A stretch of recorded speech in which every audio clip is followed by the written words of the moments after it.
Mark సువార్త మొదటి అధ్యాయము వివరణ. ఈ అధ్యాయంలో 45 వచనాలు వ్రాయబడ్డాయి. ఈ 45 వచనాలలో మొదటి 8 వచనాలు బాప్తిస్మమిచ్చు యోహాను యొక్క పరిచర్య. బాప్తిస్మమిచ్చు యోహాను యొక్క పరిచర్య మత్తయి సువార్త 3వ అధ్యాయంలోను, లూకా సువార్త 3వ అధ్యాయంలోను, యోహాను సువార్త 1వ అధ్యాయము 6వ వచనం నుండి 34 వచనాల మధ్య మార్కు సువార్తలో వ్రాసినట్లుగానే వ్రాయబడింది. యెషయా గ్రంథం 40వ అధ్యాయం 3వ వచనం, మలాకీ గ్రంథం 3వ అధ్యాయం 1వ వచనంలో కూడా బాప్తిస్మమిచ్చు యోహాను యొక్క పరిచర్య వ్రాయబడింది. రెండవ భాగం యేసు పరిచర్య కొరకు సిద్ధపడుట. యేసు పరిచర్య కొరకు సిద్ధపడటం 9వ వచనం నుండి 13వ వచనము వరకు కూడా ఈ వివరాలు మనకు కనిపిస్తాయి. పరిచర్య కొరకు ఏ విధంగా సిద్ధపడ్డాడు ఆయన ఏ విధంగా సిద్ధపడ్డాడని మొదట బాప్తిస్మం, రెండవది అపవాది చేత శోధించబడుటకు అరణ్యములోనికి కొనిపోబట్టం. ఆ తరువాత యేసు యొక్క పరిచర్య బోధ 14-15 వచనాల్లో గలిలయ ప్రాంతపు పరిచర్య ప్రారంభించటం కనిపిస్తుంది. ఇది మత్తయి సువార్త 4వ అధ్యాయం 12లోను, లూకా సువార్త 4వ అధ్యాయం 14లోను ఈ వివరాలు కనిపిస్తాయి. మార్కు సువార్త 1వ అధ్యాయం 16 నుండి 18 వచనాల వరకు పేతురు ఆంద్రేయులను పరిచర్యకు యేసు పిలుచుట.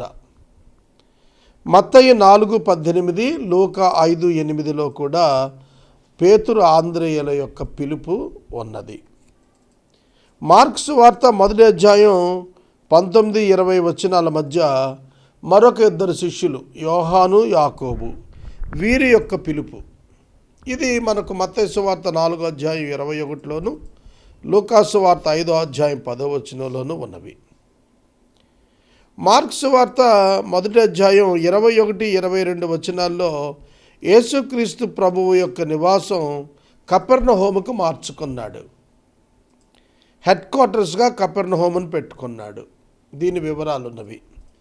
మత్తయి సువార్త 4:13, లూకా సువార్త 4:31లో కూడాను ఈ వివరాలే ఉన్నవి. మార్కు సువార్త 1వ అధ్యాయం 23 నుండి 28 వచనాల వరకు అపవిత్రాత్మలను తోలివేయుటను గూర్చి వ్రాసున్నది. లూకా సువార్త 4వ అధ్యాయం 33లో ఇదే వివరం వ్రాసింది. మార్కు సువార్త 1వ అధ్యాయం 29 నుంచి 31 వచనాల్లో పేతురు యొక్క అత్త జ్వరముతో ఉన్నప్పుడు యేసు ఆమె ఇంటికి వెళ్ళి ఆమె చేయి పట్టుకొని లేపినప్పుడు ఆమె జ్వరం ఆమెను విడిచినది వ్రాయబడినది. పేతురు అత్త స్వస్థత పొందుట. ఈ వివరాలు మనకు మత్తయి 8:14లోను, లూకా 4:38లోను ఉన్నవి. మార్కు సువార్త 1వ అధ్యాయం 32వ వచనం నుండి 34వ వచనం వరకు యేసు దురాత్మలను పారద్రోలి అనేక మందిని స్వస్థపరిచినట్లుగా వ్రాసున్నది. ఇదే వివరాలు మత్తయి సువార్త 8:16లో, లూకా 4:40లో కూడా కనిపిస్తాయి. మార్కు సువార్త 1వ అధ్యాయం 35 నుండి 37 వచనాల్లో అరణ్య ప్రాంతంలోనికి యేసు ప్రార్థన కొరకు వెళ్ళుట వ్రాయబడింది. మార్కు సువార్త 1వ అధ్యాయం 38-39 వచనాల్లో గలిలయకు ఆయన మొదటి ప్రయాణం. ఇది మార్కు 4:20, మత్తయి 4:23, లూకా 4:42 మరియు మత్తయి 9:35లో కూడా గలిలయ ప్రయాణం విషయాలు ఉన్నవి.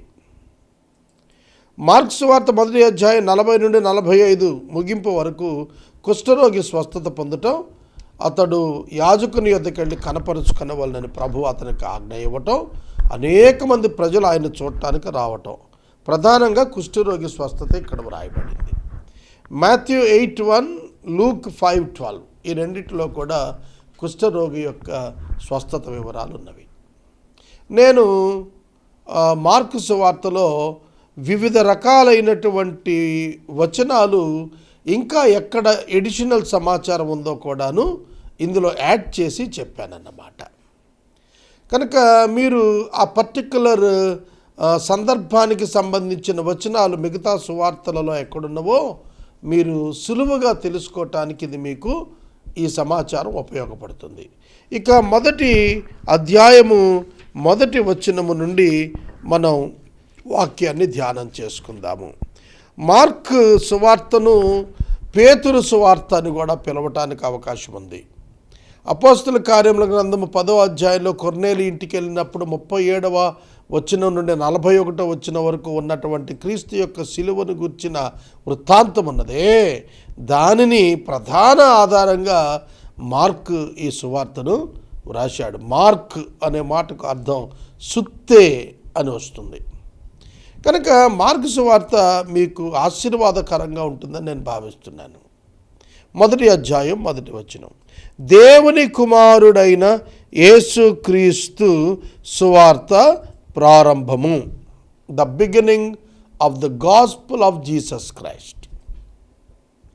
మనకి మార్కు సువార్త అన్ని సువార్తలలో చిన్ని సువార్త మరియు మొదటిదిగా వ్రాయబడినటువంటి సువార్త. దీని నుండే మత్తయి, లూకా కూడాను సమాచారం తీసుకుని వ్రాశారనే భావన ఉన్నది. ఇందులో ప్రధానంగా డైరెక్ట్గా యేసుక్రీస్తు యొక్క పబ్లిక్ మినిస్ట్రీ అడ్రస్సింగ్తోని ప్రారంభం అయిపోతుంది. అంటే యేసుక్రీస్తు ప్రభు 30 సంవత్సరంలో ఆయన మినిస్ట్రీ ప్రారంభించారు. కనుక 30 నుండి 33.5 సంవత్సరాలు ఆయన పరిచర్య చేసి సిలువకు వెళ్ళారు. కనుక ఆయన beginning day of his ministry explain చేయటానికి ప్రారంభిస్తున్నాడు. దేవుని కుమారుడు యేసుక్రీస్తు, దేవుని యొక్క కుమారుడు అనగా దేవుని ప్రత్యక్షపరచుట కొరకు ప్రత్యక్షమైన వాడు. కుమారుడు తండ్రిని బయలుపరుస్తాడు, దేవుని కుమారుడు దేవుణ్ణి బయలుపరుస్తున్నాడు. దేవుణ్ణి ఎవడును ఎన్నడును ఎప్పుడునూ చూచి ఉండలేదు. ఆయన అద్వితీయ కుమారుడైన ఆయన రొమ్మున ఆనుకున్నటువంటి ఆయన కుమారుడైన యేసుక్రీస్తే దేవుణ్ణి పరిచయం చేశాడు, ప్రత్యక్షపరిచాడు, అనుగ్రహించాడు ఈ లోకానికి. కనుక మనకు ఆదికాండం మొదలు ప్రకటన గ్రంథం వరకు ప్రత్యక్షమైన దేవుడు యేసుక్రీస్తే. యేసుక్రీస్తునందే దేవుని యొక్క ప్రత్యక్షత పాత నిబంధనలో అయినా క్రొత్త నిబంధనలో అయినా. తిమోతికి పౌలు గారు రాస్తున్నప్పుడు ఏమని రాస్తున్నాడు? ఆయన సమీపించరాని తేజస్సులో అమరుడై ఆయన మాత్రమే నివసిస్తున్నాడట.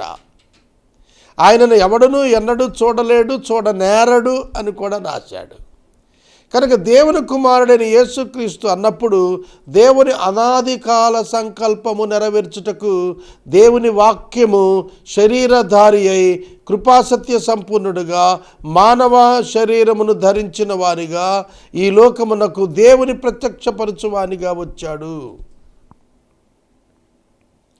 ఆయన సువార్త ప్రారంభం. సువార్త అనేటువంటి పదం యేసుక్రీస్తుకే చెందుతుంది. సువార్త అనేటువంటి పదం అందరికీ సువార్త అయి ఉండాలి.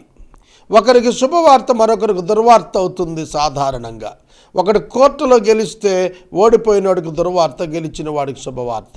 ఒకడు ఆటలో గెలిస్తే గెలిచిన వాడికి శుభవార్త, ఓడిన వాడికి దుర్వార్త. ఒకే వార్త ఒకరికి శుభవార్త, ఒకరికి దుర్వార్త ఉంటుంది. కానీ సువార్త యొక్క లక్షణము అందరికీ అది సువార్త అయి ఉండాలి. అదొక యేసుక్రీస్తు ప్రభువే అయి ఉన్నాడు. యేసుక్రీస్తు ప్రభువు అందరికీ ప్రభువు, ఆయన అందరికీ సువార్త. సువార్త ఒక వ్యక్తి. ఈ వచనం ఏం జ్ఞాపకం చేస్తోంది? దేవుని కుమారుడైన యేసుక్రీస్తు సువార్త. యేసుక్రీస్తును గూర్చిన సువార్త కాదు, యేసుక్రీస్తు యొక్క సువార్త కాదు, యేసుక్రీస్తే సువార్త. ఆ క్రీస్తు సువార్త. Good news is a person, not the matter, not the subject, but a person. కనుక యేసుక్రీస్తు ప్రభు సువార్త ప్రారంభం. ఆయన ఏం చేశాడు? What he had done to save a man అనేది చెబుతున్నాడు. అదే ప్రారంభం. ఆయన 30వ సంవత్సరము వచ్చే వరకు కూడా ఆయన తన యొక్క తల్లిదండ్రులకు నజరేతులో ఉండి లోబడి ఉన్నాడు. ఆయన పుట్టినప్పటి మొదలు 12వ సంవత్సరం వయసులో ఒక్క పర్యాయము దేవాలయమునకు తీసుకుని పండుగ నిమిత్తం వెళ్ళినప్పుడు మాత్రమే ఆయన శాస్త్రులతో పరిచయులతో మాట్లాడే సందర్భం ఉన్నది. ఆ తర్వాత 18 సంవత్సరాలు సైలెంట్ పీరియడ్. ఆయన ఏం చేశాడో ఎవరికి తెలియదు. ఆయనకు 30వ సంవత్సరం నిండినప్పుడు కాలము సంపూర్ణమైనది. కాలము సంపూర్ణమైనప్పుడు ఇది చాలా ప్రాముఖ్యమైనటువంటి సందేశం. ఎప్పుడు ప్రారంభమైంది ఈ సువార్త? కాలము సంపూర్ణమైనప్పుడు దేవుడు తన కుమారుని ఈ లోకమునకు పంపెను. మార్క్స్ వార్త 1:14 గలతీ పత్రిక 4:4 కాలము పరిపూర్ణమైనప్పుడు దేవుడు తన సొంత కుమారుని లోకమునకు పంపెను.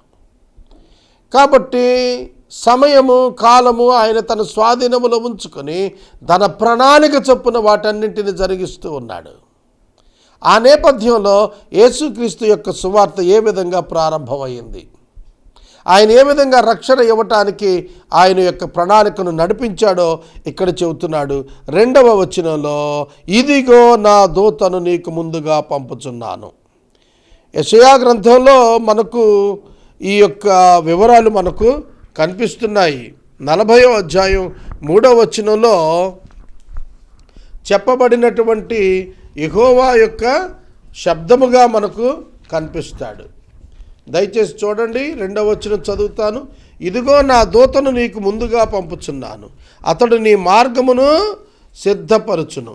ప్రభువు మార్గము సిద్ధపరచుడి, ఆయన త్రోవలు సరళము చేయుడి.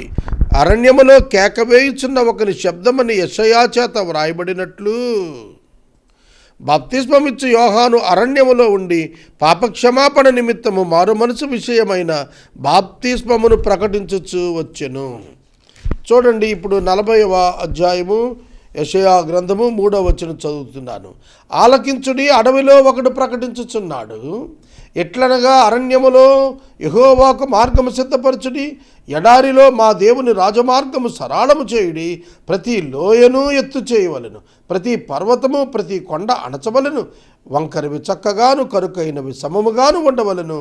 యెహోవా మహిమ బయలుపరచబడును, ఒకడును తప్పకుండా సర్వ శరీరులు దానిని చూచెదరు అని చెప్పి ఒక స్వరము మాట్లాడుతున్నది. కనుక బాప్తిస్మం ఇచ్చు యోహాను ఈ లోకానికి వస్తాడని క్రీస్తు పూర్వము 600 సంవత్సరాల క్రితమే యెషయా ప్రవచించాడు. యేసుక్రీస్తు ప్రభువును గూర్చి బాప్తిస్మం ఇచ్చు యోహాను యొక్క తండ్రి జకర్యా అతడు ఏమని చెబుతున్నాడో తెలుసునా? దేవుని యొక్క దూత అతనికి కనపడి నీ యొక్క కుమారుడు నీ గర్భాన పుట్టేటువంటి వాడు నీ దేవుని యొక్క కుమారునికి ముందస్తుగా నడిచేటువంటి వాడై ఉంటాడు అని దేవుడు అతనికి చెప్పినప్పుడు అతడు తన యొక్క గర్భాన ఉదయించబోయేటువంటి వ్యక్తిని గురించి తాను ఏమని తెలియచేస్తున్నాడో చూడండి. లూకాసు వార్త మొదటి అధ్యాయము 8వ వచనం నుండి మొదలు ఈ యొక్క ప్రత్యక్షత జకర్యాకు ఇవ్వబడినటువంటిది కనిపిస్తోంది. జకర్యా 13వ వచనం, జకర్యా భయపడకు, ధూపవేదిక కుడివైపున యెహోవా దూత ప్రభుదూత నిలబడి కనపడినప్పుడు చెబుతున్న మాటలు ఇవి. నీ ప్రార్థన వినబడింది, నీ భార్య ఎలిజబెత్ కుమారుని అంటుంది, నీవు అతనికి యోహానని పేరు పెడతావు. అతడు ప్రభు దృష్టికి గొప్పవాడవుతాడు.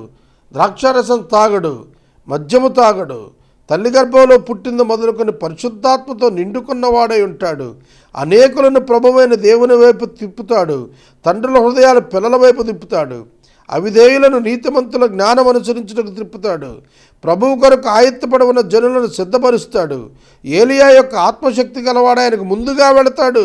కాబట్టి సంతోషం, మహానందం పుడుతుంది. అతడు పుట్టినందుకు అనేకులు సంతోషిస్తారు అని చెప్పి బాప్తిస్మం ఇచ్చు యోహాను పుట్టక మునిపే జకరియాకు ప్రభువు యొక్క దూత ఈ సమాచారాన్ని దేవుని యొక్క మందిరంలో తెలియచేశాడు.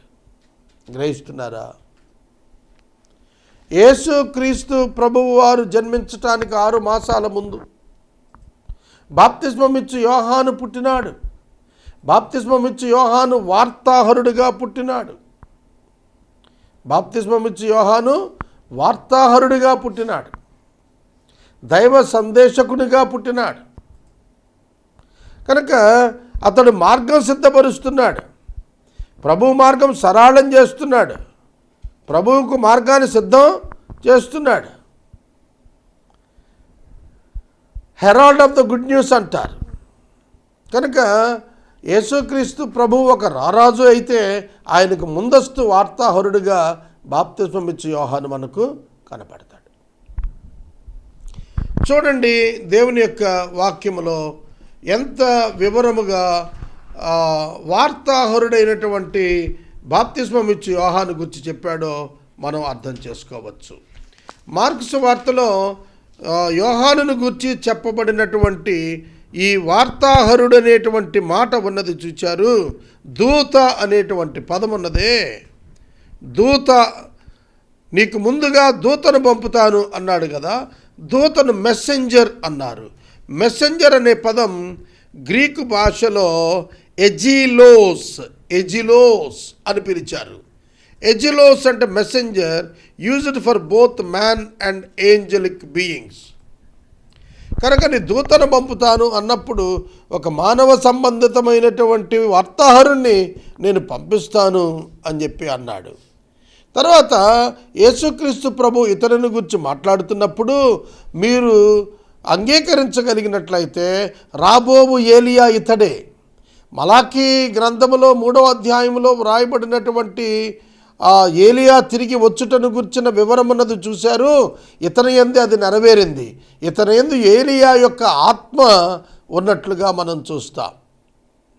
కనుక బాప్తిస్మం ఇచ్చు యోహాను యొక్క ప్రత్యేకత ఏమిటంటే అతడు పుట్టినది మొదలుకొని పరిశుద్ధాత్మను కలిగి ఉన్నాడు. That is the only difference for all the human beings and the John the Baptist. యోహాను గారికి మిగిలిన మానవులందరికీ వ్యత్యాసం ఏమిటంటే మిగిలిన మానవులందరూ కూడా రక్షించబడిన తర్వాత పరిశుద్ధాత్మను కలిగి ఉంటారు. కానీ ఇతడైతే పుట్టుకతోనే పరిశుద్ధాత్మను కలిగి ఉన్నాడు. పుట్టుకతోనే ఇండ్వెల్లింగ్ ఆఫ్ ద హోలీ స్పిరిట్ కలిగి ఉన్నవాడు ప్రపంచంలో ఈయన ఒక్కడే. అందుకే భూమి మీద నరులు కరిన స్త్రీలందరిలోకెల్లా ఇతడు గొప్పవాడని యేసుక్రీస్తు ప్రభు ఈయన గురించి సాక్ష్యం ఇచ్చాడు. కాబట్టి ఇతడు మారు మనసు విషయము, పాపక్షమాపణ విషయము బాప్తిస్మాన్ని ప్రకటించాడు. బాప్తిస్మాన్ని ప్రకటించాడు. 5వ వచనం,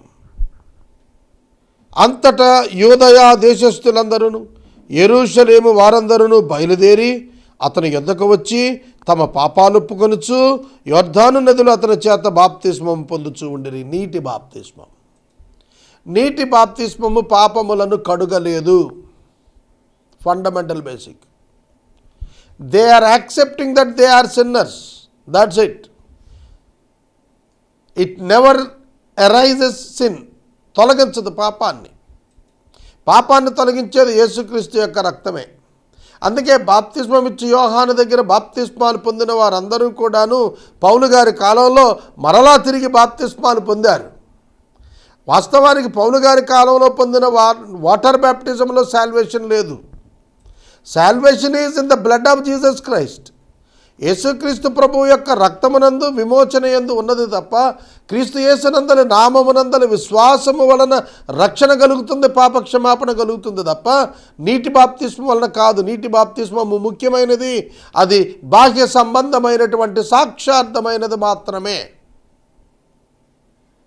it is the public confession, right? బహిరంగ సాక్ష్యం అది. నేను ప్రభువుని ఎరిగి ఉన్నాను, ప్రభువు నన్ను క్షమించి ఉన్నాడు అని, నేను రక్షించబడ్డానని చెప్పుటకు తీసుకునేటువంటి బాహ్యపరమైనటువంటి గురుతది. మీరు గుర్తుపట్టుకోవాలి. 6వ వచనం, యోహాను ఒంటె రోమముల వస్త్రములను మొల చుట్టూ తోలుదట్టు ధరించుకున్నాడు. అతడు అడవి తేనె మిడతలు తినువాడు.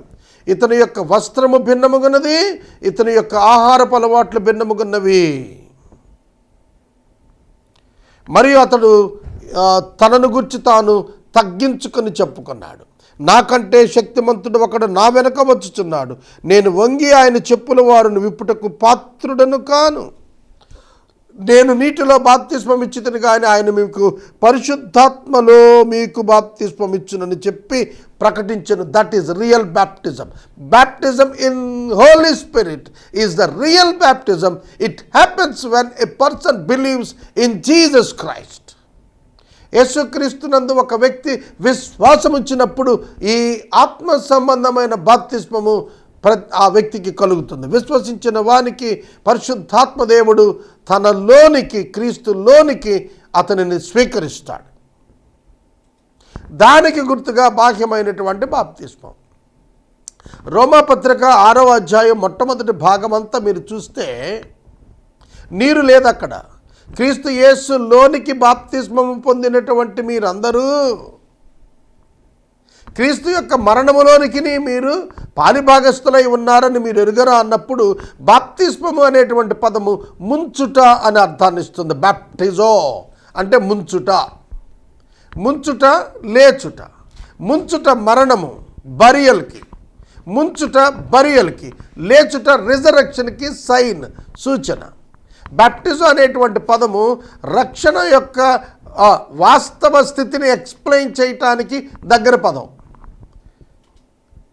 యేసుక్రీస్తుతో కూడా మృతునుంది, యేసుక్రీస్తుతో కూడా లేచాము. That is the baptism.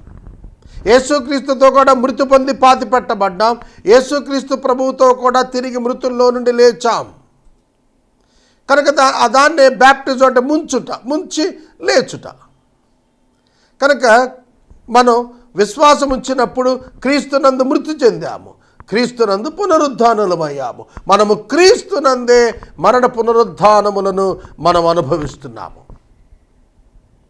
పాపమును బట్టి మనము చచ్చిన వారమై ఉండగా మన నిమిత్తం క్రీస్తు మరణించుట చేత, ఆ మరణము మన మరణము ఆయన స్వీకరించుట చేత, ఆయన పునరుద్ధానం మనకు అనుగ్రహించుట చేత మనం రక్షించబడుతూ ఉన్నాము.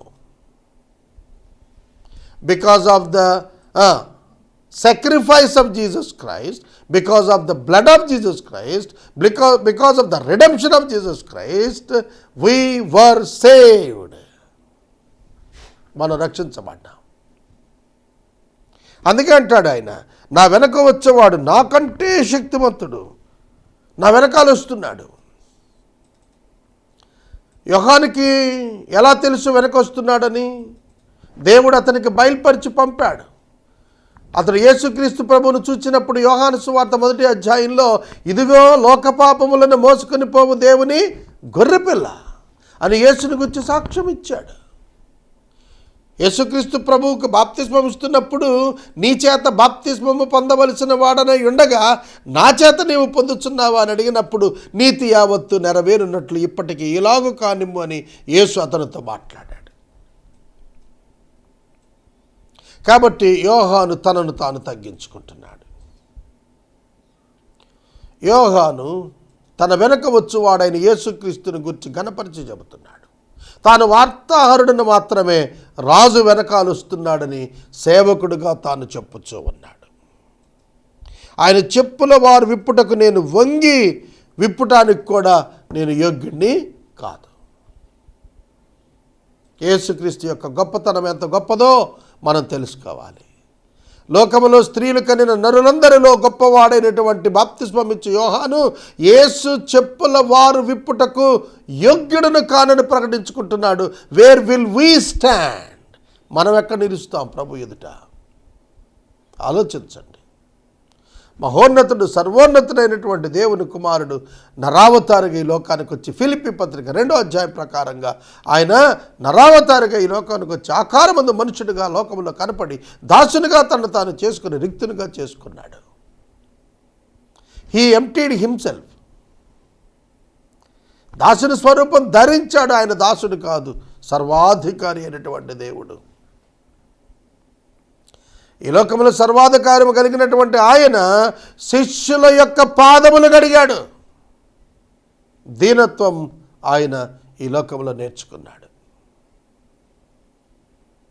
అందరికంటే హెచ్చించబడే నామం ఆయనకు వచ్చింది. అందుకనే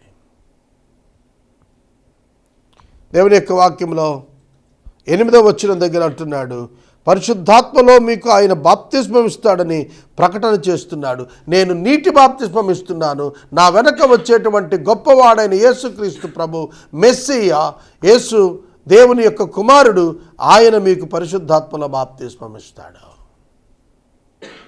When you believe him, you will receive the baptism of the Holy Spirit. పరిశుద్ధాత్మని యొక్క బాప్తిస్మములోనికి మీరు వెళతారు. క్రీస్తులోనికి ఆయన మిమ్మల్ని స్వీకరిస్తాడు. 9వ వచనం, యేసు 9-10 వచనాల్లో ఆయన బాప్తిస్మం పొందటానికి వచ్చాడు. ఇది యోహాను సువార్త 1వ అధ్యాయంలో కూడా కనిపిస్తుంది.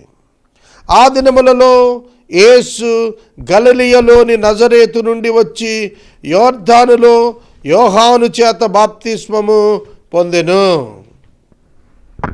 యోహాను చేత బాప్తిస్మము పొందెను. ఏమిటిది?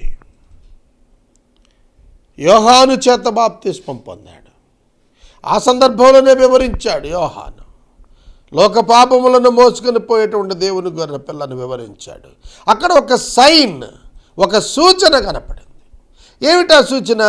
ఎవరి మీద అయితే పరిశుద్ధాత్మ దేవుడు పావుర ఆకారంతో దిగుతారో ఆయనే దేవుని యొక్క కుమారుడిని యోహాను గుర్తించేటట్లుగా ఆ సూచన అక్కడ వచ్చింది. కనుక తండ్రి అయిన దేవుడు, కుమారుడైన దేవుడు, పరిశుద్ధాత్మ దేవుడు ఏకకాలములో ఒకేసారి తమ యొక్క చిత్తమును, ప్రత్యక్షతను తెలియపరిచిన సన్నివేశం యేసు యొక్క బాప్తిస్మం. ఆకాశం చీల్చబడింది. పరిశుద్ధాత్మ దేవుడు పావురము వలె తన మీదకు దిగివచ్చుట చూచాడు. శరీరాకారముతో పావురము వలె వచ్చుట అని మనకు యోహాను 1వ అధ్యాయం మనకు సాక్ష్యమిస్తోంది. 32వ వచనం, యోహాను సువార్త 1వ అధ్యాయం 32వ వచనం, యోహాను సాక్ష్యమిస్తూ ఆత్మ పావురము వలె ఆకాశము నుండి దిగి వచ్చుట చూచి తిని ఆ ఆత్మ ఆయన మీద నిలిచెను. నేను ఆయనను ఎరుగనైతిని గాని నీళ్లలో బాప్తిస్మం ఇచ్చుటకు నన్ను పంపినవాడు నీవెవని మీద ఆత్మ దిగి వచ్చుట నిలిచి ఉంటుట చూచుదువో ఆయనే పరిశుద్ధాత్మలో బాప్తిస్మం ఇచ్చేవాడని నాతో చెప్పాడు గనుక ఈయనే దేవుని కుమారుడని నేను తెలుసుకుని సాక్ష్యం ఇచ్చాను. John the Baptist witnessed Jesus Christ as the Messiah, Son of God, the one who is going to give the Spirit baptism to the believers. విశ్వాసులకు బాప్తిస్మం ఇచ్చేవాడు పరిశుద్ధాత్మలో. ఆయనకు నాకంటే ప్రముఖుడు, గొప్పవాడు అని ఎవరిని గురించి చెప్పానో ఆయనే ఈయన ఇశ్రాయేలుకు ప్రత్యక్షముటకు నేను నీళ్లలో బాప్తిస్మం ఇస్తున్నాను. అర్థమైందా? ఎందుకు అరణ్యములో యోర్దాను నది యొద్ద బాప్తిస్మం ఇచ్చి యోహాను వెళ్ళి బాప్తిసాలు ఇస్తున్నాడో తెలుసా? To reveal Jesus Christ to the ఇజ్రాయేలీలకు యేసుక్రీస్తును పరిచయం చేసి అప్పజెప్పటానికే. అందుకని అంటాడు, ఇదిగో లోక పాపములను మోసుకొని పోవు దేవుని గొర్రెపిల్ల. ప్రకటన గ్రంథంలో గొర్రెపిల్లను గుర్చి 50 పర్యాయాలు రాస్తున్నాడు. అర్థమవుతున్నదా? జగదుత్పత్తికి మొదలుకొని వధించబడినట్లుండినటువంటి గొర్రెపిల్ల యేసుక్రీస్తే. జగత్తు పునాది వేయబడక మునుపు మానవ పాప పరిహారార్థం దేవుని చేత బలి ఇవ్వబడినటువంటి, నిరంతర బలి ఇవ్వబడినటువంటి గొర్రెపిల్ల యేసుక్రీస్తు. ఆయనకు గొర్రెపిల్ల అని పేరు. అర్థమవుతోందా? ఎందుకు పెట్టాడు? కొరింథీ పత్రికలో పౌలు గారు రాస్తున్నాడు, ఇదిగో మన పస్కా బలి పశువైన క్రీస్తు అను గొర్రెపిల్ల వధించబడింది అన్నాడు. బలి పశువు యేసుక్రీస్తు. యేసుక్రీస్తు పస్కా బలి పశువు. ఆయన రక్తము చెమర్చబడుట చేత సంహార దూత దాటిపోతుంది. యేసుక్రీస్తు రక్త ప్రోక్షణము కింద వచ్చేటువంటి వారికి మరణము లేదు. రోమాపత్రిక 8వ అధ్యాయం 1వ వచనంలో కాగా యేసుక్రీస్తునందు ఉన్నవారికి ఏ శిక్షా విధి లేదు. Their sins were forgiven even before they committed their sin, even before they were born, వారు పుట్టడానికి మునిపే the Lord created the solution for their problem, sin. మానవుడు సృజించబడటానికి మునిపే, మానవుడు పాపం చేయటానికి మునిపే, మానవుడు పాపం చేస్తాడని సర్వజ్ఞానంలో ఎరిగినటువంటి దేవుడు ముందస్తుగానే జగత్తు పునాది వేయబడక మునిపే, సృష్టికి పునాది వేయక మునిపే ప్రధానమైన మానవ సమస్య అయినటువంటి పాపమునకు పరిష్కారమును సూచించాడు, నిర్వహించాడు. హెబ్రీ పత్రిక 10వ అధ్యాయం ఆయన కార్యములన్నీ కూడా సంపూర్ణములై ఉన్నవి అని వ్రాయబడింది. దయచేసి అర్థం చేసుకోనండి. ఆయన తన మీదకు పరిశుద్ధాత్మ దేవుడు పావురం వలె దిగివచ్చుట చూచాడు. మరియు నీవు నా ప్రియ కుమారుడువు, నీ యందు నేను ఆనందిస్తున్నానని ఒక శబ్దము ఆకాశము నుండి వచ్చెను. ఆకాశము నుండి వచ్చిన శబ్దము తండ్రి అయిన దేవుని యొక్క శబ్దము. భూమి మీద నరావతారిగా నిలిచిన వాడు కుమారుడైనటువంటి దేవుడు, వాక్యమైనటువంటి దేవుడు, పరిశుద్ధాత్మ దేవుడు పావురపాకారముతో శరీరముగా ఆయన మీద నిలిచాడు. The triune God revealed there. అక్కడ త్రిత్వ దైవము యొక్క ప్రత్యక్షత మనకు కనబడుతోంది. ఇక బాప్తిస్మం అయిపోయిన తర్వాత ఆయన పరిచర్యకు రావటానికి మధ్యలో ఒక ప్రాముఖ్యమైనటువంటి విశేషత జరిగినది. అది 12-13 వచనంలో ఉంది. అదేమిటంటే Jesus Christ tested by the spirit. పరిశుద్ధాత్మ దేవుడు ఆయన్ని పరీక్షలకు అప్పగించాడు. ఆ పరీక్షలు నిర్వహించడానికి సాతానునకు సమయం ఇచ్చాడు. సాతానుకు సమయం ఇచ్చాడు. సాతానుడు పరీక్షిస్తున్నాడు యేసుక్రీస్తు. Temptations, 3 temptations. మనకు మత్తయి సువార్తలో ఈ 3 పరీక్షలు విడిగా కనబడతాయి. కానీ మార్కు సువార్తికుడు సింపుల్గా ఒక 2 వచనాల్లోనే ఆయన శోధించబడటానికి అరణ్యంలోనికి వెళ్ళాడని రాసేశాడు. 40 దినాలు యేసుక్రీస్తు ప్రభువారు ఆ అరణ్యములో తిరుగాడుతున్నారు. ఆహారము లేదు, పానము లేదు. 40 దినాల తర్వాత ఆయన భౌతికంగా బలహీనంగా ఉన్నప్పుడు, పూర్తి దప్పికతో ఆకలితో ఉన్నప్పుడు ఆ పరీక్షలు ఆయనకు నిర్వహించబడ్డాయి. చూడండి, తీవ్రమైనటువంటి ఆకలి, తీవ్రమైనటువంటి దప్పిక ఉన్నప్పుడు ఆ దప్పిక ఆకలి తీర్చబడుట కొరకైనటువంటి ఒక ఈజీ సొల్యూషన్, అన్ఎథికల్, డివైన్ ప్రాసెస్ని టెంప్టేషన్గా ముందు పెట్టాడు. నీవు దేవుని కుమారుడు అయితే రాళ్ళు రొట్టెలుగా చేసుకొని తినేసేయమన్నాడు. కాబట్టి ఆయన యొక్క అవసరతను బట్టి సాతానుడు శోధించాడు. ఆయనకి ఏది అవసరమైనదో దాని మీద అతను శోధన నిర్వహించాడు. కానీ ప్రభు దాన్ని జయించాడు. వాక్యము చేత యేసు అపవాదుని జయిస్తూ వచ్చాడు. యేసును వాక్యము చేత అపవాది శోధించే ప్రయత్నం చేశాడు. వాక్యము చేతనే మరలా యేసు జవాబు చెప్పాడు. శోధన సహించడానికి వాక్యము కావాలి. నీవు దేవుని యొక్క వాక్యము చేత నింపబడిన వాడవైతే అపవాది యొక్క ప్రతి శోధనను జయించడానికి వాక్యమే నీకు ఆధారం అవుతుంది. వాక్యము నీకు ఖడ్గము వలె ఉపయోగపడుతుంది. ఆయన పరిశుద్ధాత్మను ఆయనను పరిశుద్ధాత్మ అరణ్యములోనికి త్రోసుకొని పోయెను. పరిశుద్ధాత్మ ఆయన తోసుకొని పోయెను. తీసుకొని వెళ్ళని కాదు, త్రోసుకొని పోయెను. గ్రహిస్తున్నారా? తోసుకొని పోయాను అన్నప్పుడు అది దేవుని ఆత్మ చిత్తము వల్ల జరిగినదిగా కనబడుతోంది. ఆయన సాతాను చేత శోధించబడుతూ అరణ్యంలో 40 దినములు అరవముఖాలతో కూడా ఉన్నాడు. మరియు దేవదూతలు ఆయనకు పరిచారం చేస్తూ ఉన్నారు. దేవదూతలు ఆయనకు పరిచారం చేశారు. ఆ సమయంలో బయట భౌతికంగా ఉన్నటువంటి సంభవం ఏమిటంటే యోహాను, బాప్తిస్మం ఇచ్చు యోహాను చెరపట్టబడ్డాడు. That is the sign. బాప్తిస్మం ఇచ్చు యోహాను చెరపట్టబడ్డాడని విన్నప్పుడు యేసుక్రీస్తు ప్రభు చెరసాలకి వెళ్ళి ధర్నా చేయటమో, చెరసాల దగ్గర ఆయన యొక్క డిసెంట్ తెలియచేయటమో, ప్రజలందరినీ పోగు చేసి తిరుగుబాటు చేయటమో చేయలేదు. He started his public ministry. మనం చాలా సందర్భాల్లో ఈ దినాల్లో ఒక పాస్టర్ని ఎవరైనా అరెస్ట్ చేస్తే, లేదా ఒక పాస్టర్ని ఎవరైనా హింసిస్తే వెంటనే అతను ప్రొటెక్ట్ చేయడానికి వెళ్తాం. యేసుక్రీస్తు ప్రభు వెళ్ళలేదు. బాప్తిస్మం ఇచ్చే యోహాను చెరలో చచ్చిపోతాడని తెలుసు, అయినా అతను చూడటానికి కూడా వెళ్ళలేదు. కానీ వెళ్ళకపోగా ఏం చేశాడు? వెంటనే సువార్త ప్రకటన ప్రారంభించేశాడు. అప్పటి వరకు ప్రకటన చేస్తున్నటువంటి యోహాను యొక్క గొంతు మూతబడుతోందని ఎరిగిన వెంటనే తన గొంతు తెరిచి పబ్లిక్ మినిస్ట్రీలోకి వచ్చేసాడు. కాలాలు, సమయాలు మనం గుర్తించాలి. దేవుని బిడ్డల విషయంలో దేవుడు తన ప్రణాళికలను నెరవేరుస్తాడు. మానవ కోపం దేవుని నీతిని ఎన్నడూ నెరవేర్చదు. కనుక ఈ యొక్క 21వ శతాబ్దంలో డెమోక్రటిక్ కండిషన్స్ మధ్య, సెక్యులర్ కండిషన్స్ మధ్య మన ఆలోచనలు భిన్నంగా ఉన్నాయి. బైబిల్ యొక్క ఆలోచనలు భిన్నంగా ఉన్నాయి. Why God has called you, you need to understand how to start your work, when to start your work. You need to recognize it. This is the right time for you to start your work. నీ పని ప్రారంభించడానికి ఈ పరిస్థితులన్నీ చూస్తున్నప్పుడు ఇదిగో ఇదే నీకు అనుకూలమైన సమయం. నేడే రక్షణ దినం. ప్రారంభించు నీ పరిచర్య. దేని కొరకు ఎదురు చూడాల్సిన పని లేదు.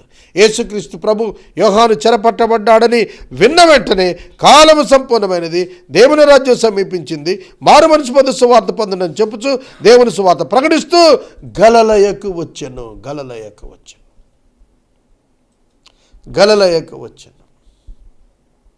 గలిలయుడు అని యేసు పిలువబడినది అందుకనే. మార్కు సువార్త 1వ అధ్యాయం 16వ వచనము నుండి 20వ వచనము వరకు ఉన్న వాక్య భాగంలో యేసుక్రీస్తు ప్రభువు యొక్క 12 మంది శిష్యులలో ఆయన 4 పిలిచిన పిలుపు కనిపిస్తుంది. యేసుక్రీస్తు ప్రభువారు మార్కు సువార్త 1వ అధ్యాయం చివరికి వచ్చేటప్పటికి నలుదిక్కుల నుండి ప్రజలు ఆయన యొద్దకు వచ్చుచూ ఉండిరి.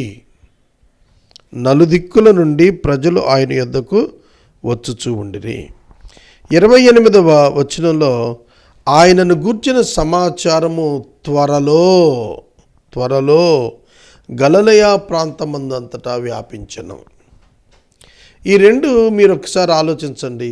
ఆయన కీర్తి గలిలయ ప్రాంతమంతా వ్యాపించెను, మరియు నలుదిక్కుల నుండి ప్రజలు ఆయన యొద్దకు వచ్చుచూ ఉండిరి.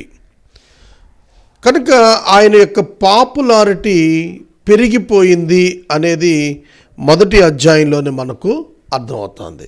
దానికి కారణం ఏంటి? ఆయన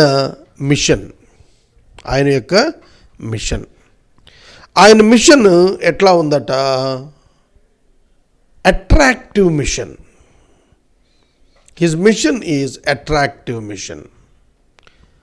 people likes to follow him, people likes to see him. ఎందుకు సంభవించింది ఇది? ఆయన అద్భుతమైనటువంటి విధానంలో ఆయన బోధ ఉన్నది. Number 1 about his teaching. It's a new one.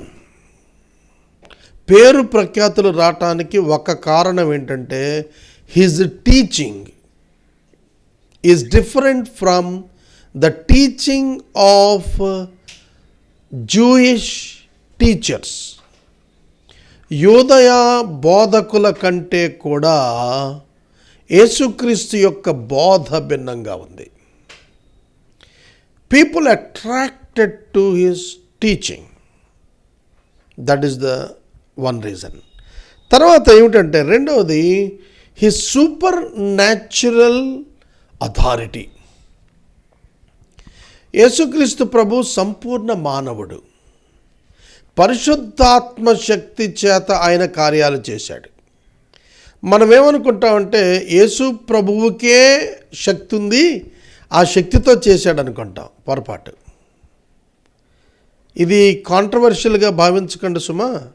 పొరపాటు అన్నప్పుడు he is a complete man like you and me, and he was led by the Holy Spirit to do the miracles. He operated the faith in doing things. He operated his authority by faith, not by own. ఆయన దేవుని కుమారుడు కాబట్టి చేశాడు కాదు, ఆయన మనుష్య కుమారుడిగా ఈ కార్యాలు చేస్తున్నాడు. ఆయన మనుష్య కుమారుడిగా ఆయన బోధ అద్భుతంగా ఉంది. వై? ఎందుకు? ఆయన బోధ అద్భుతంగా ఉండటానికి కారణం ఏమిటి అని అనగా, the concepts of his teaching is entirely different from the teaching style of Jewish leaders. యోదయ బోధకుల కంటే యేసు యొక్క బోధ భిన్నంగా ఉండటానికి కారణం ఆయన తీసుకున్నటువంటి విధానం. ఆయన ఉపమానములు లేకుండా ఆయన ఎప్పుడూ కూడాను ప్రజలకు బోధించలేదు. తర్వాత దేవుని యొక్క వాక్యము యొక్క మూలములలోని నియమాలు బోధించాడు. అందుకే ఆయన బోధ భిన్నంగా ఉంది. అందుకే ప్రజలు అట్రాక్ట్ అయ్యారు. తర్వాత ఆయన సూపర్ న్యాచురల్ మిరాకిల్స్ చేస్తున్నప్పుడు హీ ఆపరేటెడ్ ద డెవిల్స్. దురాత్మలను ఆయన హ్యాండిల్ చేశారు. వాటిని మాట్లాడనివ్వలేదు, వాటిని పారద్రోలటం ప్రారంభించాడు. దురాత్మలు పారద్రోలబడేది పరిశుద్ధాత్మ శక్తి ద్వారా. ఏ మానవుడు తన సొంత శక్తి చేత దురాత్మను పారద్రోలలేడు. ఒకవేళ పారద్రోలుతున్నాడు అంటే దాని అర్థం ఏంటంటే పెద్ద దురాత్మ చిన్న దురాత్మను వదిలిస్తున్నాడు అంతే. యేసు ప్రభువు కూడా ఆ విమర్శ ఎదుర్కొన్నాడు. నీవు బెయల్జూబు వలన, అంటే దయ్యాలకు అధిపతి అయిన వాని వలన చిన్న దయ్యాలను వదిలిస్తున్నావు తప్ప you have no approval of God అని వాళ్ళు ఆర్గ్యూ చేశారు యేసు ప్రభువుతో. కాబట్టి పరిశుద్ధాత్మ శక్తి చేత మాత్రమే యేసుక్రీస్తు ప్రభువారు దురాత్మలను వెళ్ళగొడుతున్నాడు. దేవుని ఆత్మ చేత ఆయన ఈ కార్యాలు చేస్తున్నాడు. కాబట్టి ప్రతి విశ్వాసి, ప్రతి సేవకుడు గుర్తించాల్సింది ఏమిటంటే తన మినిస్ట్రీలో దేవుని యొక్క అథారిటీని ఎక్సర్సైజ్ చేయటం ద్వారా తన పేరు ప్రఖ్యాతులు విస్తృతిస్తాయి. Not only teaching but also performing the faith in action. విశ్వాసాన్ని క్రియారూపంలో మిరకల్స్గా ఆయన చూపించగలిగాడు. That's why he was popular. తర్వాత ఆయన పేతురు అత్త జ్వరము నుండి ఆమెను విడిపించాడు. ఆ తర్వాత అనేక మందిని స్వస్థపరిచాడు. అన్నింటికంటే ముఖ్యంగా కుష్టు వ్యాధిగ్రస్తుడిని బాగు చేశాడు. అంటే ఎవ్వరూ ఎప్పుడు ఎన్నడూ చేయని క్రియలు ఆయన చేశాడు. That's the reason people followed him. People wants to see him. Is a different man. ప్రత్యేకమైన వ్యక్తిని అక్కడ ఉన్న వాళ్ళకి అర్థమైపోయింది. దానికి కారణం ఏంటంటే ఆయన తన శిష్యులను పిలుచుకున్నాడు. ఏ ఒక్క వ్యక్తి విజయవంతం కావాలన్నా కూడా తనకు బృందము కావాలను. He needs the people associates with him. యేసుప్రభు తన పరిచర్యను ప్రారంభించటానికి, ఆయన బోధలు ప్రారంభించడానికి మొదటగా ముందస్తుగా he arranged his own team. సొంత బృందాన్ని ఏర్పరచుకున్నాడు. ఒక డాక్టర్ సక్సెస్ఫుల్ ఆపరేషన్ చేయాలి అనంటే తనొక్కడే సరిపోడు. He needs a good team of operating. Number one anaesthetist కావాలి. Number 2 very good medical surgical assistant కావాలి. నెంబర్ 3, ఆ వ్యర్థాలను శుభ్రం చేసేవాడు కావాలి. It's only a team of people doing an operation. ఒక ఆపరేషన్ చేసేటప్పుడు వైద్యుడు చేస్తున్నా కూడా పర్ఫెక్ట్ టీం కావాలి పక్కన. అలాగే యేసుక్రీస్తు ప్రభు ఆయన తన పరిచర్యలో ఒక ఎక్స్పర్ట్ టీంని సెలెక్ట్ చేసుకున్నప్పుడు పనిచేసే వారిని పిలుచుకున్నాడు. సోమరులు దేవునికి అవసరం లేదు. సోమరులను దేవుడు వాడుకోడు. God always uses the people who are active and involved in job. వాళ్ళు ఏదో ఒక పనిలో నిమగ్నమై ఉన్న వాళ్ళని ప్రభు పిలిచాడు. మీరు చూడండి, పేతురు దోణను విడిచి వచ్చాడు, యోహాను వలలను వదిలి వచ్చాడు, లేవి సుంకం వసూలు చేసే ఉద్యోగాన్ని వదిలి వచ్చాడు. Jesus invited the people who are already involved in some activity. Active people కావాలి యేసయ్యకి. మనం కూడా యాక్టివ్ పీపుల్ని మన మిషన్లో మన పార్ట్నర్స్గా తీసుకోవాలి. ఆ తర్వాతే మినిస్ట్రీ స్టార్ట్ చేశాడు. Before starting ministry he arranged his own team 12 members. He expanded his services. That's why he was successful. కనుక మనం చూస్తున్నప్పుడు 16వ వచనం నుండి ఏ విధంగా ఉంది, ఆయన గలిలయ సముద్ర తీరమున వెళ్ళుచూ ఉండగా సీమోను సోదరుడుగా ఆంద్రేయయు సముద్రంలో వల వేయుట చూచెను. వారు జాలరులు. లూకా సువార్త 5వ అధ్యాయంలో పేతురుని పిలిచిన పిలుపు చాలా విస్తృతంగా ఉంది. ఇక్కడ 2 వచనాల్లోనే రాశాడు. వారు జాలరులు. వారితో ప్రభు అన్నారు, నా వెంబడి రండి, నేను మిమ్మలను మనుషులను పట్టు జాలరులనుగా చేయుదును అని వారితో చెప్పాడు. ఈ ఉద్యోగం ఎక్కడుందండి ఇంతకుముందు? వాట్ దే అండర్స్టూడ్, వాళ్ళకి ఏమర్థమైంది? వాళ్ళు చేపలు పట్టువారు, వాళ్ళకు మనుషులను పడతాడు అంటే అర్థమైంది. యేసుక్రీస్తు ప్రభువారు మనుషులను పట్టు జాలరి. ఈ లోకంలో ఎనీ ప్రొడక్ట్, ఎనీ ఎంప్లాయ్మెంట్ మీరు తీసుకోండి, it deals with the physical items. భౌతిక వస్తువులతో డీల్ చేస్తుంది మార్కెట్. కానీ Jesus Christ market deals with the people. That is more great thing than dealing with the products. చేపలు products, but the human beings are different. అందుకే ప్రభు అన్నాడు, నేను మనుషులను పట్టు జాలర్ని చేస్తాను. It's more great degree of job. అందుకే నన్ను వెంబడించండి, నా వెంబడి రండి, ఫాలో మీ. యేసుని ఫాలో అవ్వాలి అంటే వలలు వదలాలి, దోణెలు వదలాలి, ఆయన వెంబడించాలి. They decided to follow. They trusted Jesus Christ. యేసుక్రీస్తుని నమ్మారు, అందుకే వాళ్ళు ఫాలో అయ్యారు. మరొక ఇద్దరిని పిలిచాడు. వారు వెంటనే తమ వలలు విడిచి ఆయన వెంబడించేశారు. ఇంకొంచెం దూరం వెళ్ళాడు ప్రభు. మరొకిద్దరు అన్నదమ్ములు ఉన్నారు, జబదయి కుమారులు అంటారు వీరిని, యాకోబు యోహాను. వీరిని ప్రభు చూచాడు. వీరు దోణిలో నుండి తమ వలలు కడుగుకొనొచ్చు ఉండిరి. పేతురు, ఆంద్రేయ. సీమోన్ అంటే సైమన్ పీటర్, ఆంద్రేయ అతను own brothers. Both are own brothers, సొంత అన్నదమ్ములు. సీమోను, ఆంద్రేయ చిన్నవాడు, సీమోను పెద్దవాడు. ఈ బోత్ బ్రదర్స్ని ఆయన పిలిచాడు. అలాగే యోహాను, యాకోబు కూడా ఓన్ బ్రదర్స్. వాళ్ళు కూడా ఓన్ బ్రదర్స్, సొంత అన్నదమ్ములు.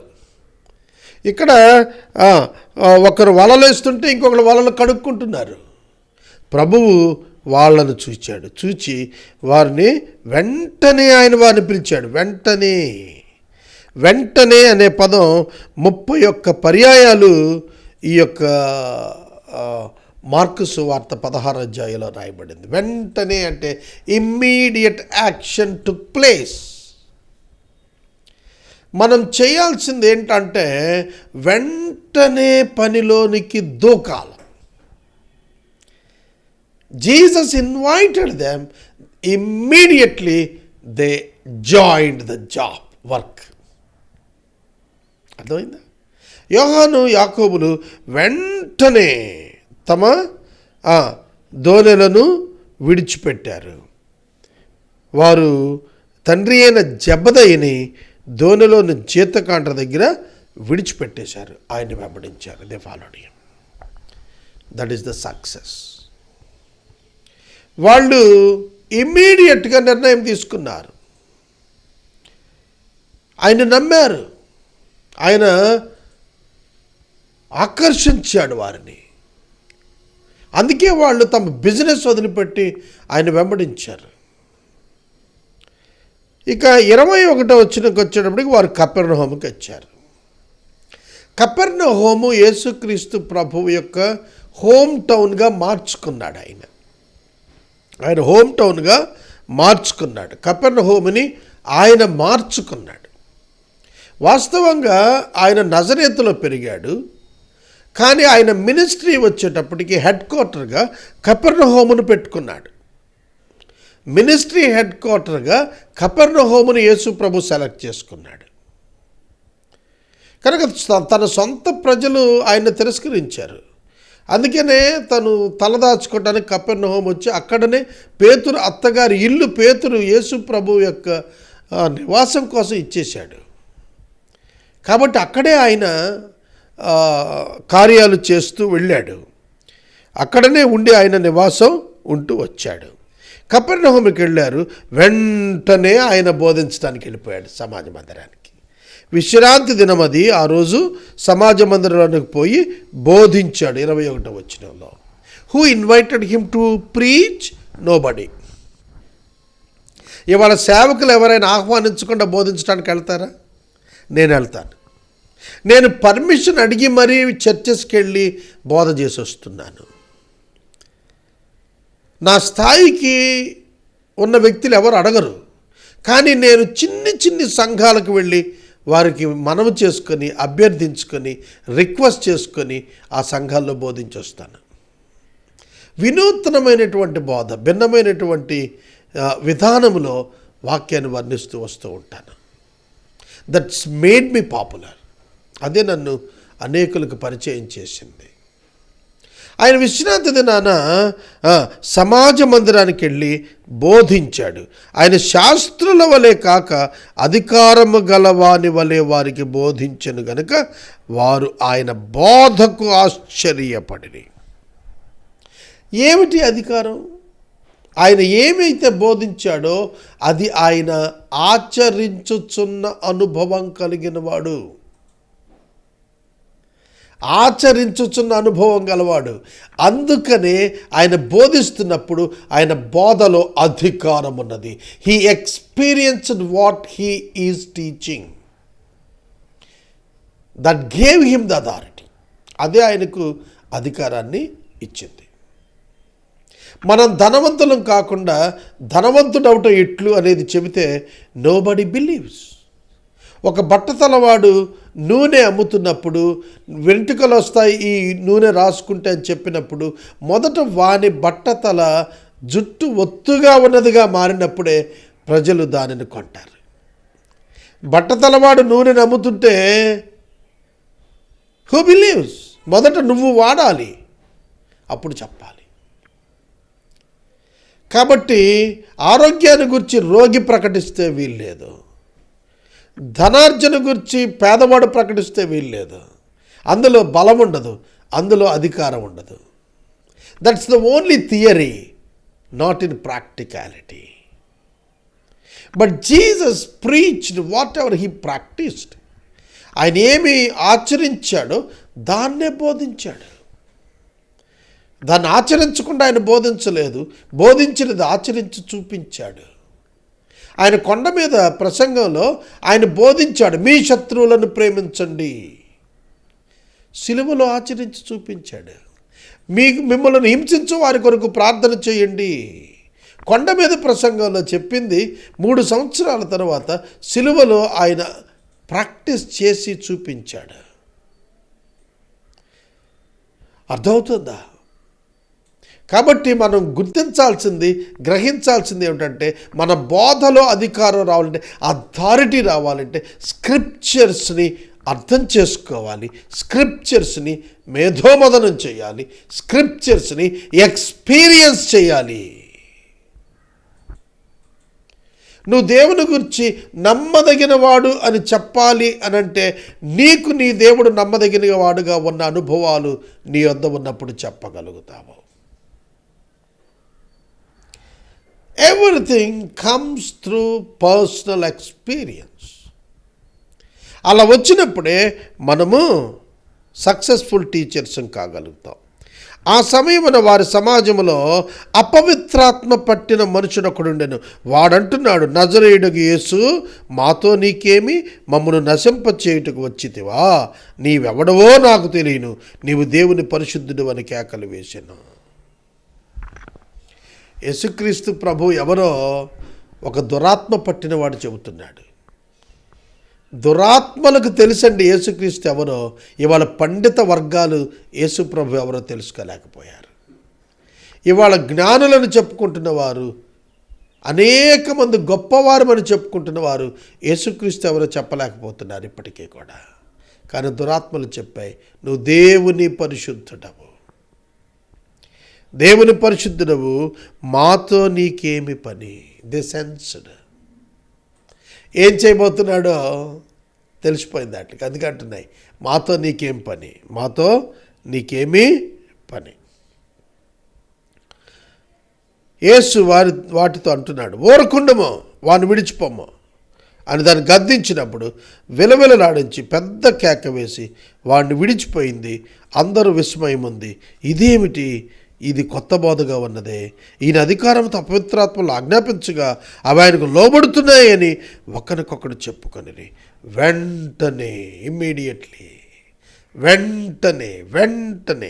ఆయన గురించిన సమాచారం త్వరగా గలిలయ ప్రాంతమంతా వ్యాపించిపోయింది. చూడండి, వెంటనే వ్యాపించింది. ఉట్టి ప్రసంగం కాదు, ఆయన ప్రాక్టికల్గా he lived among them by showing his authority. కాబట్టి వాళ్ళ మ్యాక్సిమం టీచింగ్ ఫెయిల్ అవటానికి కారణం ఏంటంటే, they are not able to expose their authority. So that the Indian pastors failed to increase the percentage of the Christianity in India. భారతదేశంలో క్రైస్తవ శాతం పెరగకపోవటానికి కారణం ఏంటంటే, కేవలము బోధ మాత్రమే చేశారు. బోధలో భిన్నత్వం లేదు, బోధను ఆచరించిన వారు లేరు. 2, బోధ యొక్క శక్తిని కనపరిచిన వారు లేరు.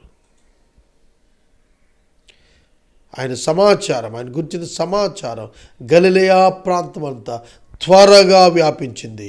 No telephones, no internet, no social media, no printing press, no television, no newspapers. కానీ అయినా సరే త్వరగా వ్యాపించాను. Mouth to mouth publicity. ఒకరు మరొకరికి చెప్పుకుంటున్నారు. వెంటనే వేగంగా చెప్పుకున్నారు. Curiosity started. ఆయన చూడాలనే ఉత్సుకత ప్రారంభమైపోయింది. 29వ వచనం నుండి 31వ వచనం వరకు ఉన్న వాక్య భాగం చదువుతాను. వెంటనే వారు సమాజ మందిరములో నుండి వెళ్ళి యాకోబుతోనూ యోహానుతోనూ సీమోను ఆంద్రియ అని వారి ఇంట ప్రవేశించిరి. వెంటనే వెళ్ళిపోయారు అక్కడి నుంచి. వెంటనే అనే పదాలు ఇమీడియట్ ప్రొసీడెడ్ టు అని అర్థం. అంటే ఆ కార్యాలు వేగంగా చేస్తున్నాడు ప్రభు. తర్వాత ఇమీడియట్గా వెంటనే అని రాయబడింది. వాళ్ళు పేతురు ఇంటికి వెళ్ళిపోయారు. పేతురు ఇంటికి వచ్చినప్పుడు సీమోను అత్త జ్వరంతో పడి ఉంది. వెంటనే వారు ఆమెను గురించి ఆయనతో చెప్పారు. వెంటనే గ్రహిస్తున్నారా? వెంటనే వెళ్ళిపోయారు, వెంటనే చెప్పేశారు. ఆయన కూడా వెంటనే ఆమెను శుద్ధి చేశాడు. వెంటనే ఆవిడను శుద్ధి చేశాడు. ఆవిడ జ్వరం ఆవిడ్ని వదిలిపోయింది. ఆమె దగ్గరకు ఆయన వచ్చారు, చేయి పట్టి లేవనెత్తారు. ఆమె జ్వరం వదిలిపోయింది కనుక ఆయనకి అక్కడున్న వారికి ఉపచారం చేస్తుంది. She was delivered from the fever, weakness. Healing విశ్వాసము వలన యేసు చేస్తున్నారు. యేసు ఒక మనుష్య కుమారుడిగా ఆ హీలింగ్ చేశారు. మనం అభ్యాసంలో ఉన్నామా? లేము. ఒక వ్యక్తి అనారోగ్యంతో ఉన్నప్పుడు గద్దించి ప్రార్థించి కార్యం జరిగేటట్టు చూచే ఎక్స్పీరియన్స్, ఫెయిత్ మనలో ఉంటే మిరకలస్గా మినిస్ట్రీ ఎక్స్పాండ్ అవుతుంది. ఇక్కడ అదే సంభవించింది. పేతురు ఇంటికి వెళ్ళాడు, అక్కడ ఒక రోగి ఉన్నట్టు తెలుసుకున్నారు. ఆ రోగిని ప్రభువు స్వస్థపరిచాడు. అలాగే పేతురు తన పరిచర్యలో, అలాగే పౌలు ఆయన పరిచర్యలో తన యొద్దకు వచ్చిన వారందరినీ పౌలు బాగు చేసి పంపించాడు. చూడండి, his faith on God moved the miracles, అద్భుతాలను కొనసాగించింది. ఇక 32వ వచనం అయ్యేటప్పటికి ప్రజలు సాయంకాలం అయిపోయేటప్పటికి సకల జనులు కూడా సకల రోగులను, దెయ్యాలు పట్టిన వారిని ఆయన దగ్గర తీసుకొస్తున్నారు. పట్టణమంతా ఆ ఇంటి వాకిట కూడి ఉండెను. ఒకసారి ఆలోచించండి. ఆ రోజుల్లో గవర్నర్ గృహం, పరిపాలన కేంద్రం గవర్నర్ గృహం, అక్కడ ప్రజలు లేరు. వైద్యశాల, అక్కడ ప్రజలు లేరు, వైద్యులు ఉండొచ్చు. ఇతర కార్యాలయాలు, ప్రజలు లేరు. కానీ ఒక్కింటి ముందు ద హోల్ సిటీ, పట్టణమంతా వచ్చి గుమ్మంలో నుంచున్నారు. Over crowded. ఒకవేళ పోలీస్ డిపార్ట్మెంట్ ఉండుంటే ఖచ్చితంగా కుయ్యి అని సైరన్స్ వేసుకొని అక్కడ ఉండి ట్రాఫిక్ కంట్రోల్ చేయాల్సిందే. ఇది శాస్త్రబద్ధత ఉన్నదా, శాస్త్రబద్ధత లేదా సమస్య కాదు. They have to control the people. మాకు భారతదేశంలో, ఆంధ్ర రాష్ట్రంలో చేప మందు ఇచ్చేటువంటి ఫేమస్ వ్యక్తులు ఉన్నారు. చేబత్తిని బ్రదర్స్ అంటారు. వీళ్ళు ఆస్తమా అనే వ్యాధిని బతికున్న చేప పిల్లల్లో ఆ మందు పెట్టి మింగిస్తారు. అది శాస్త్రబద్ధత లేని వైద్యం. Everybody knows that.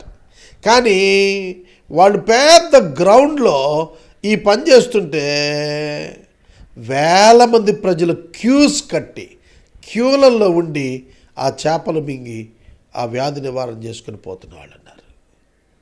శాస్త్రబద్ధత లేదు కదా అని వాళ్ళని ఎవరు ఆపలేకపోయారు ఇండియాలో.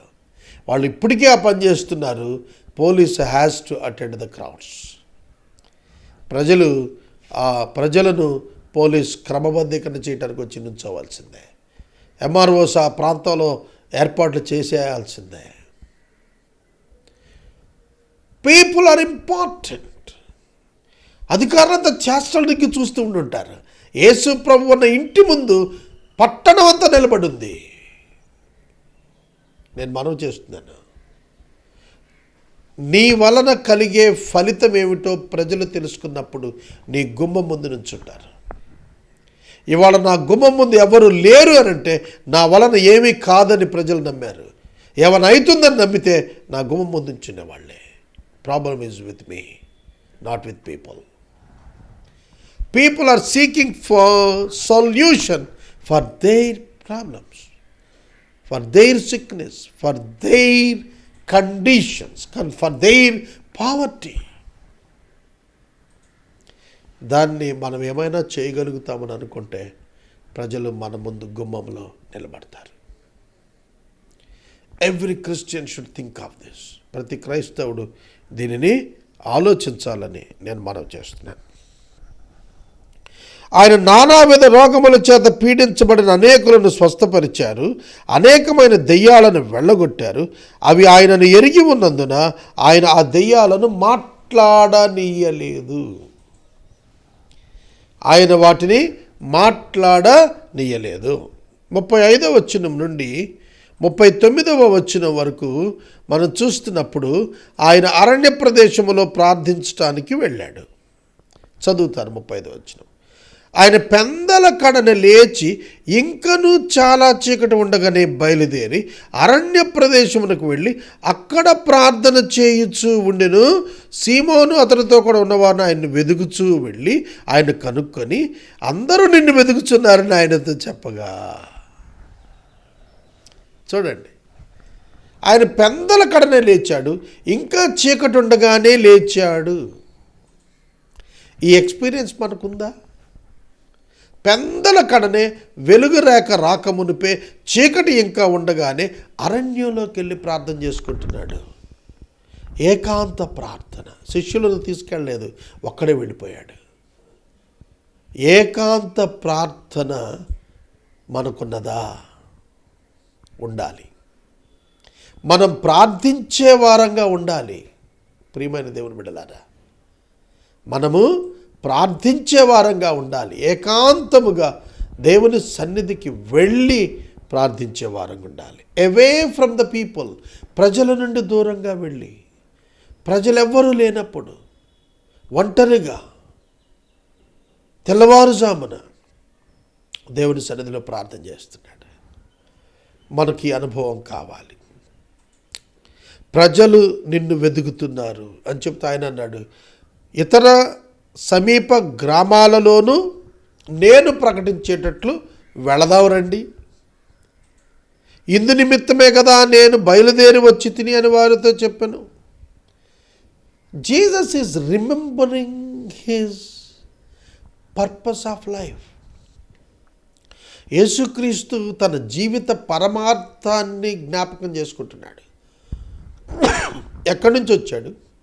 ఎందుకు వచ్చాడు?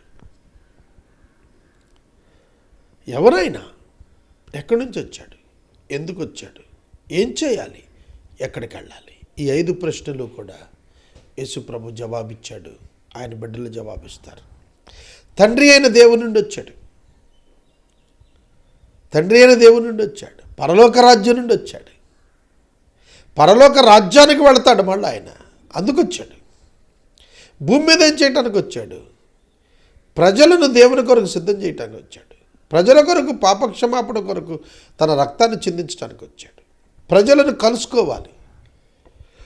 He came to this earth to meet the people and to deliver them from their serious problems. వారి యొక్క ముఖ్యమైన అవసరాల నుండి, సమస్యల నుండి వాళ్ళని విడిపించి రక్షకుడుగా ఆయన ఉన్నాడని చెప్పడానికి ఆయన గ్రామాలను దర్శిస్తున్నాడు. మనము గ్రామాలను దర్శించాలి, పట్టణాలను దర్శించాలి. ఆ ప్రజల యొక్క సమస్యలకు వాక్యములో నుండి జవాబులు చూపాలి. ప్రాక్టికల్గా వారికి జవాబులను ఇవ్వగలగాలి. Then the people will be blessed. అప్పుడే దేవునికి మహిమ వస్తుంది. ఆయన గలిలయ ఎందంతటా వారి సమాజ మందిరాలన్నింటిలో ప్రకటన చేయించు దయ్యములను వెళ్ళగొట్టుచు ఉండను. ఇక 40వ వచనం నుండి చివరి వరకు కూడాను మహా అద్భుతం జరిగింది. అక్కడ ఏమిటంటే, ఒక కుష్టి వ్యాధిగ్రస్తుడు యేసయ్య దగ్గరికి వచ్చాడు. ఒక కుష్టి వ్యాధిగ్రస్తుడు ప్రభు దగ్గరికి వచ్చాడు. మత్తయి సువార్త 8వ అధ్యాయంలో కూడా ఇలాంటి వృత్తాంతం కనిపిస్తుంది. ఆయన ఎదుట మోకాళ్ళు ఉన్నాడు. నీకు ఇష్టమైతే నన్ను శుద్ధిని చేయగలవని చెప్పి వేడుకొన్నాడు. ఆయన కనికరపడ్డాడు, చేయి చాపాడు, వానిని ముట్టాడు. నాకిష్టమే, శుద్ధుడవు కమ్మని వానితో చెప్పాడు. వెంటనే కుష్ఠరోగం వారిని విడిచింది, వాడు శుద్ధుడయ్యాను. ఇక్కడ మీకు విషయం చెప్పాలి. మనం గతంలో నిర్గమకాండం ధ్యానం చేశాం. నిర్గమకాండంలో బలిపీఠాన్ని గురించి రాస్తూ అన్నాడు, బలిపీఠమును నీవు ప్రతిష్ఠ చేయవలెను, దానికి తగిలినది ప్రతిదియు ప్రతిష్ఠితమగును, పరిశుద్ధమగును, పవిత్రమగును అన్నాడు. అర్థమవుతుందా? బలిపీఠమునకు ఎవరు తగిలితే వాడు పరిశుద్ధులు అవుతారు. Jesus Christ is the altar of God. ఆయన పస్కా బలిపశువు ఆయనే. సిలువ అనే వేదిక మీద బలిపశువుగా ఆయన వేలాడాడు. కాబట్టి ఆ బలిపీఠానికి ఎవరు తాకుతారో వాళ్ళు పవిత్రులు అవుతారు. సాధారణంగా లేవి కాండం 14వ అధ్యాయం ప్రకారం యాజకుడు కుష్ఠవ్యాధిగ్రస్తుడిని ముట్టుకుంటే యాజకుడు వారం దినాలు వెలుపట ఉండాలి. కానీ ఇక్కడ చూడండి, యేసును కుష్ఠవ్యాధిగ్రస్తుడు ముట్టుకుంటే యేసు అపవిత్రుడు కాకపోగా కుష్ఠవ్యాధిగ్రస్తుడు పవిత్రుడయ్యాడు. యేసుక్రీస్తు ప్రభు ఆ కుష్ఠవ్యాధిగ్రస్తుడు వచ్చి శుద్ధి చేయి ప్రభువా అని అడిగినప్పుడు నాకు ఇష్టమే అంటే సరిపోతుంది, సరిపోయేది కూడా. కానీ ఇష్టమే అని చెప్పటానికి ముందు ఇష్టాన్ని క్రియారూపంగా ప్రదర్శించాడు. కుష్ఠవ్యాధిగ్రస్తుని ఎవరు ముట్టుకోరు, కానీ యేసుక్రీస్తు ప్రభు తన మాట ఇష్టము అని చెప్పటానికి మునుపు చేయి చాచి వానిని ముట్టి నాకిష్టమే అన్నాడు. ఆయన మాట, ఆయన క్రియ మ్యాచ్ అవుతోంది.